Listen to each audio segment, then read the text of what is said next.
हर country जो है ना वो अपनी होम कंडीशन का एडवांटेज इसी तरह लेता है।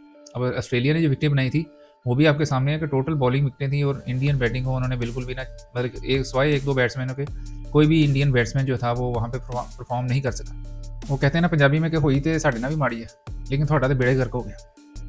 मतलब ये हुआ है कुछ इंडियन टीम के साथ। अभी हम रो रहे थे कि पाकिस्तान की क्रिकेट टीम, क्या स्ट्रक्चर है पाकिस्तान का क्रिकेट का और क्या हमारी परफॉर्मेंस है खासतौर पे टेस्ट मैचेस में। तो नंबर शायद 8 की टीम बन चुके हैं। तो अभी हम देख रहे थे कि यार हमारा जो सिस्टम है वो किस तरह चलाया जा रहा है। आपको पता है जो हमारा डोमेस्टिक का स्टैंडर्ड है वो भी आपके सामने। लेकिन इंडिया का तो मतलब क्रिकेट का जो सिस्टम है वो भी, फिर उनका आईपीएल इतना बड़ा ब्रांड है, फिर टॉप की टीम है। लेकिन गुज़िश्ता 8 टेस्ट मैचेस में से 6 हार गए। और मज़े की बात यह है कि 3 टेस्ट मैचेस अपने घर में ही हारे हैं। अब देखें कि न्यूजीलैंड से अब 3 टेस्ट मैचेस घर में हार गए और उसमें से एक इनिंग्स में तो शायद 46 पर ऑल आउट हो चुके थे। और उसके बाद गए हैं ऑस्ट्रेलिया में। मेरे ख्याल में तो शायद इंडिया ने ऑस्ट्रेलिया के टूर को थोड़ा अंडर एस्टिमेट किया या कुछ ओवर कॉन्फिडेंस थे कि हम पास में जो 2 सीरीज़ हैं वो जीत के आए। लेकिन शायद उनको अंदाज़ा नहीं था कि ऑस्ट्रेलिया की टीम जो है वो चैंपियन टीम है और वो प्रोफेशनल है। वो एशियन टीम्स की तरह का उनका बिल्कुल भी, वो कहते हैं ना, एटीट्यूड नहीं है उनका गेम खेलने का। और वो जो उनकी प्लानिंग और मेंटल स्ट्रेंथ है वो अनमैच्ड है। जो बेशक आप नंबर 1 की टीम थे, लेकिन ऑस्ट्रेलिया ने आपको आउट क्लास किया। आपके घर में न्यूजीलैंड ने हराया और उसके बाद ऑस्ट्रेलिया ने आपको अपने घर में हराया। जब पहला टेस्ट मैच हुआ तो उसमें पर्थ में बुमराह कैप्टन थे और नए कैप्टन के अंडर जो इंडियन टीम थी एक बिल्कुल ही उसका जो डिफरेंट एटीट्यूड था और एग्रेशन था और वो नज़र आया। और उसमें लगा कि शायद इंडिया जो है ना वो बिल्कुल ही एक ना वन साइडेड सीरीज़ ये खेलेगा। लेकिन फिर मतलब किस्मत जागी ऑस्ट्रेलिया की और दूसरे टेस्ट मैच में रोहित शर्मा ने ज्वाइन कर लिया टीम को और फिर आपके सामने ही है जो रिज़ल्ट हुआ। लेकिन रोहित शर्मा इस सीरीज़ में अगर हम देखें तो लास्ट मैच में अपनी बैड परफॉर्मेंस की वजह से उन्होंने अब खुद को ड्रॉप किया और उन्होंने चांस दिया शुभमान गिल को। लेकिन मैच का रिजल्ट जो है वो नहीं बदल सका। वो एक तो ये बड़ा डैमेज हो गया जसप्रीत बुमराह का, क्योंकि बुमराह ही जो थे वो इस सीरीज़ में अभी तक इंडिया को लेके चल रहे थे। इंडिया की जो सारी होप्स थी बॉलिंग में वो सारी जुड़ी हुई थी जसप्रीत बुमराह के साथ। और बैटिंग में इतने बड़े नाम होने के बावजूद इंडियन जो बैटिंग थी वो परफॉर्म नहीं कर सकी। उसमें कुछ इनके आई थिंक मैं समझता हूँ कि बैटिंग ऑर्डर के भी इश्यूज़ रहे हैं कि केएल राहुल को शुरू में ओपन नहीं करवाया गया और उसके बाद फिर वो केएल राहुल को ऊपर खिलाया तो अच्छा परफॉर्म कर रहे थे। फिर रोहित की जगह नहीं बन रही थी। रोहित को एडजस्ट करने के लिए फिर केएल राहुल को 1 डाउन पे लेके गए और वो उसकी परफॉर्मेंस भी जाती रही। वो 1-2 प्लेयर ही थे जो परफॉर्म कर रहे थे इंडिया के लिए और एंड पे जो थे वो नीतीश रेड्डी एक बड़ा अच्छा उन्होंने खेले हैं सारे टेस्ट मैचेस में। तो ये कुछ कुल मिला के ना मेरे ख्याल में पूरी एक ज़लालत प्रोग्राम चला है पिछले कुछ 2 सीरीज़ में इंडिया के साथ। अब मैं सुन रहा था सुनील गावस्कर को और शायद इरफान पठान बात कर रहे थे, तो वो क्रिटिसिज्म कर रहे थे कि अभी जो हम देखते हैं ना कि कहते हैं हमारे जो सुपरस्टार हैं उनमें से कोई भी डोमेस्टिक नहीं खेला। हालांकि जो सचिन तेंदुलकर थे वो हमेशा जो डोमेस्टिक उनकी वो रणजी ट्रॉफी होती है वो खेलते हैं कंसिस्टेंटली, लेकिन इनमें से नहीं कोई खेला। और साफ ज़ाहिर है जब आप परफॉर्म नहीं करते तो वो जो सारा पाकिस्तान में भी ऐसा ही है कि जब कोई बैट्समैन परफॉर्म नहीं कर रहा या कोई प्लेयर परफॉर्म नहीं कर रहा तो वो सारी बात आ जाती है डोमेस्टिक पे। पाकिस्तान की डोमेस्टिक का जो सिस्टम है, सिस्टम जिस तरह का भी हो, अगर प्लेयर की जो परफॉर्मेंस है उसको एनालाइज़ किया जाए, देखा जाए और जो हमारे क्रिकेट के करता रहता है वो देखें उसको आगे, तो आप इस ऐसे सिस्टम में से ही प्लेयर निकल के आए हैं और उसमें से आपको कोई ना कोई प्लेयर हर सीज़न में मिल जाता है। लेकिन इंडिया का तो बड़ा आउट क्लास सिस्टम है, लेकिन उसके बावजूद उन्होंने कहा कि ये डोमेस्टिक नहीं खेल रहे और इन्होंने टूर मैच भी नहीं रखे। तो मतलब साफ ज़रा ये सारी चीज़ें तब भी होती हैं जब आप मैच हारते हैं।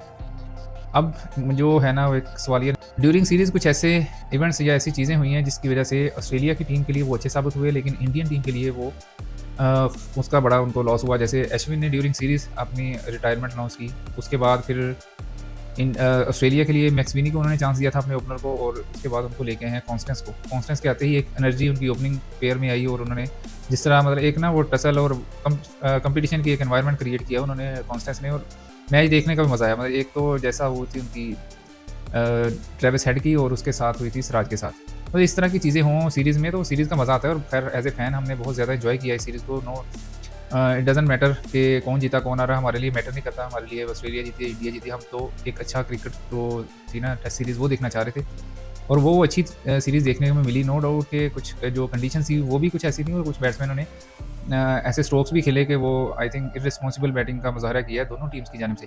लेकिन ऑस्ट्रेलिया के लिए ये था पॉजिटिव कि उसमें से जो टीम थी उसमें से कभी एक प्लेयर ने परफॉर्म कर दिया, दूसरे मैच में दूसरे ने कर दिया, तो इस तरह मिलजुल के ना उनका एक कम्बिनेशन सा बनता गया और बाद में जो लास्ट मैच में उन्होंने अपने चेंज किया था, मिचेल मार्श की जगह वो लेके आए वेबस्टर को।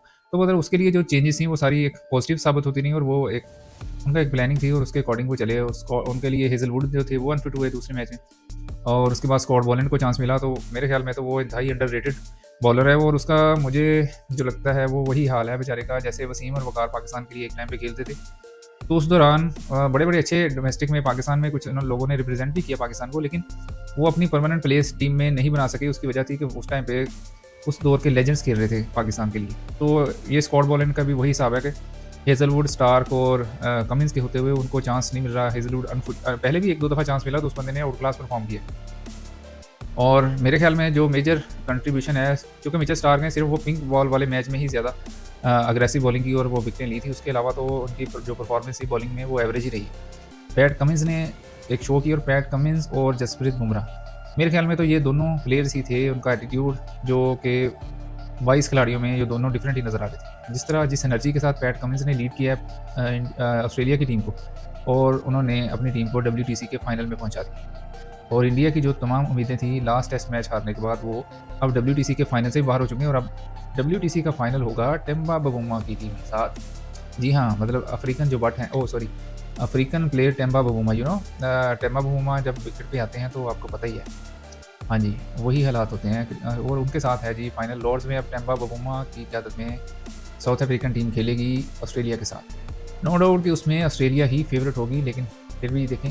अब ये WTC की अगर ये एक अलग बहस है कि इसका फॉर्मेट या इसका जो स्ट्रक्चर है वो क्या है, किस तरह इन्होंने इसकी जो नंबरिंग या रखी है, पॉइंट्स वगैरह, ये परसेंटेज इन्होंने रख दी है। अब जो साउथ अफ्रीका है वो ना तो सीरीज़ खेला है इस जो टेन्योर था उसमें ऑस्ट्रेलिया के साथ, ना वो खेला है उसके साथ इंडिया के साथ, और ना ही वो खेले हैं आई थिंक इंग्लैंड के साथ। मतलब 3 जो बड़ी टेस्ट टीम्स हैं उनमें से किसी एक के साथ भी साउथ अफ्रीका कोई सीरीज़ नहीं खेला और उसके बावजूद वो WTC के फाइनल में पहुंच चुके हैं। तो ये थोड़ा सा इनको देखना पड़ेगा कि मतलब कि ना कोई ऐसा हो कि प्लेयर टीम की जो रैंकिंग है और उसके साथ होम में खेल रहे हैं, पे खेल रहे हैं, तो थोड़ा सा ना इसको देखना पड़ेगा आपको। WTC के जो भी फॉर्मेट है उसके जो पॉइंट्स हैं उसका जो मेरे ख्याल में सिस्टम थोड़ा रीडिफाइन करना पड़ेगा। अगेन जी पाकिस्तान भी आज टेस्ट मैच हार गया। उसके अब क्या कहें, individual performance Shan Masood inconsistence, और आज एक अच्छी इनिंग्स खेली उन्होंने बंदो, लेकिन जब से पुअर कैप्टनसी शान मसूद की, इसमें कोई डाउट नहीं है। शायद 9 टेस्ट मैचेस में कैप्टनसी कर चुके हैं और उसमें से पाकिस्तान मेरा ख्याल है ये 2 इंग्लैंड वाले जीता है, उसमें हम बांग्लादेश से भी हार गए थे अपने घर। तो अच्छे हालात नहीं है, इसको भी रीविजिट करना पड़ेगा PCB को, अपनी पॉलिसी को, और देखना पड़ेगा कि टेस्ट के लिए भी अगर मेरे ख्याल में तो रिजवान टेस्ट मैच खेलते हैं तो रिजवान को ही टेस्ट और ODI का कैप्टन बना दिया जाए, और चेंज करना है तो T20 में किसी प्लेयर को चांस। मेरे ख्याल में तो फिलहाल अभी चैंपियंस ट्रॉफी तक आपको रिजवान को ही लेके चलना चाहिए ODI में, और उसके बाद अभी तो खैर टेस्ट मैचेस नहीं है, लेकिन पाकिस्तान को देखना पड़ेगा अपने जो कैप्टन है उसकी रिप्लेसमेंट डेफिनेटली देखनी पड़ेगी, और टीम कम्बिनेशन भी देखना पड़ेगा। अभी देखें ना, पाकिस्तान पे सब लोग पाकिस्तान के पे क्रिटिसाइज़ कर रहे थे कि इन्होंने वो विकेटें बना दी इंग्लैंड के लिए, टर्निंग ट्रैक्स बनाए, और जो भी इन्होंने वो सारे जो मंत्र वगैरह पढ़े थे और पढ़ के वो सारा विकेट जिस तरह की इन्होंने तैयार की। लेकिन हर कंट्री जो है ना वो अपनी होम कंडीशन का एडवांटेज इसी तरह लेता है। अब ऑस्ट्रेलिया ने जो विकेटें बनाई थी वो भी आपके सामने है कि टोटल बॉलिंग विकेटें थी, और इंडियन बैटिंग को उन्होंने बिल्कुल भी ना, मतलब सिवाय 1-2 बैट्समैनों के कोई भी इंडियन बैट्समैन जो था वो वहाँ पर परफॉर्म नहीं कर सका। और साउथ अफ्रीका ने भी ऐसा ही किया कि पहले टेस्ट मैच में आप देखें कि 148 का जो टारगेट था ना वो भी मतलब 99 फॉर 8 थे उनके पहले टेस्ट मैच में, और अब्बास ने उनको हिलने नहीं दिया। और उन्होंने देखा कि यार अब्बास ही बॉलिंग कर रहा है, अगर हमने फिर उसी तरह की विकेट बना दी और मीर हमजा और अब्बास दोनों होते तो मेरे ख्याल में ये साउथ अफ्रीका ने आराम से ये टेस्ट मैच हार जाना था। उन्होंने बिल्कुल विकेट की अच्छी तरह से, मतलब अच्छे से जो था ना वो शेव की है और बिल्कुल उसको फटा विकेट बना दिया। उनको पता है कि इनके पास बैटिंग तो जो भी हो मतलब इसी तरह की इन्होंने करनी है, लेकिन अब बॉलिंग जो थी ना पाकिस्तान की मेन स्विंग बॉलर थे दोनों, पेस वगैरह उन दोनों की नहीं थी, तो उसका उन्होंने काम ही कर दिया। उन्होंने खिलाया तो 615 का स्कोर, और बड़ी मुश्किल से एक इनिंग्स की डिफीट बचाई है आज, लेकिन अगेन पुअर परफॉर्मेंस। और लेकिन खैर कोई बात नहीं, पाकिस्तान है ना, तो इतने तो हम कह लेंगे कोई टेंशन नहीं है ना। ये ऐसा नहीं हुआ कि ये पहली दफ़ा आ रहे हैं हम, तो शायद पाकिस्तान, ऑस्ट्रेलिया, साउथ अफ्रीका और में जो लास्ट कोई मेरे ख्याल 10-15 साल में ही कोई मैच शायद एक आध ही जीते हैं। तो ये खैर कोई नई बात नहीं है, ये शान मसूद की कैप्टनसी का सिर्फ कसूर नहीं है, इससे पहले भी जो आते रहे वो भी ऐसे करते रहे। तो ओवरऑल इसके लिए कुछ डेफिनेटली एक डिफरेंट अप्रोच के साथ आपको जाना पड़ता है, आपको अकॉर्डिंग टू सिचुएशन। अब देखें ना, 2 टेस्ट मैचेस पाकिस्तान जीता था जिन बॉलर्स की वजह से माशाल्लाह उन दोनों को ही आपने स्क्वाड का हिस्सा नहीं बनाया, ना तो रिजवान उसको नुमान अली को, और साजिद को तो बेचारे को लेके नहीं ना गए। नुमान अली तो खैर प्लेइंग 11 में नहीं खिलाया उन्होंने, और साजिद खान को लेके ही नहीं गए। अब ये तो इनका कैलिबर है और ये तो सीरियसनेस है। तो साहब ज़रा साजिद खान को आपने नहीं खिलाना, तो उस बंदे की दुआएं तो फिर आपको लगनी थी। एनीहो जी, मिलते हैं नेक्स्ट वीडियो में। अब ओडीआईज़ ही चलेंगे शायद, चैंपियंस ट्रॉफी की सब टीमों की तैयारी हो रही है, और उसमें देखते हैं कि पाकिस्तान में एक ट्राई सीरीज़ भी होनी है, और फ्यूचर में जो भी मैचेस आ रहे हैं मेरे ख्याल में वो ज़्यादातर ओडीआईज़ ही। तो पाकिस्तान की जो डोमेस्टिक है उस पर भी इंशाल्लाह नेक्स्ट वीडियो में हम बात करेंगे। उसमें भी सियालकोट की टीम है, वो चैंपियन हो गई है कायदे ट्रॉफी में, और बड़ा वो भी एक सनसनीखेज़ मैच हुआ उसका, तो उस पर इंशाल्लाह नेक्स्ट वीडियो में हम बात करेंगे। अल्लाह हाफ़िज़।